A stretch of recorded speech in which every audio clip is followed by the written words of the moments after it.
వినటం వల్ల ఏం కలుగుతుందమ్మా? గట్టిగా చెప్పాలి అందరు. ఏం కలుగుతుంది? విశ్వాసం కలుగుతుంది. ఇప్పుడు ఈ స్త్రీ ఎవరి గురించి వినింది? యేసుని గురించి వినింది. వినటం వల్ల ఈమెకేం కలిగింది?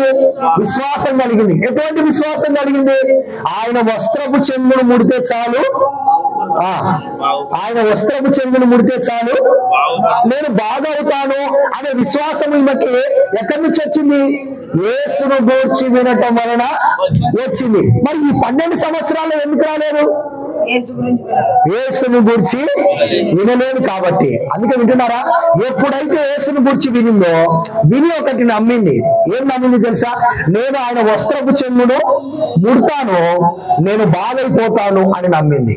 ఆమె వెనక వెళ్ళి యేసుక్రీస్తు యొక్క వస్త్రపు చెంగును ముట్టింది. అక్కడ ఆ మాట ఉంది, వెంటనే ఆమె రక్తధార కట్టెను. వెంటనే ఆమె రక్తధార కట్టెనంటే ఏమైందంట? వెంటనే ఆమె స్వస్థత పొందింది. అప్పుడు యేసుప్రభు ఏమన్నాడు తెలుసా?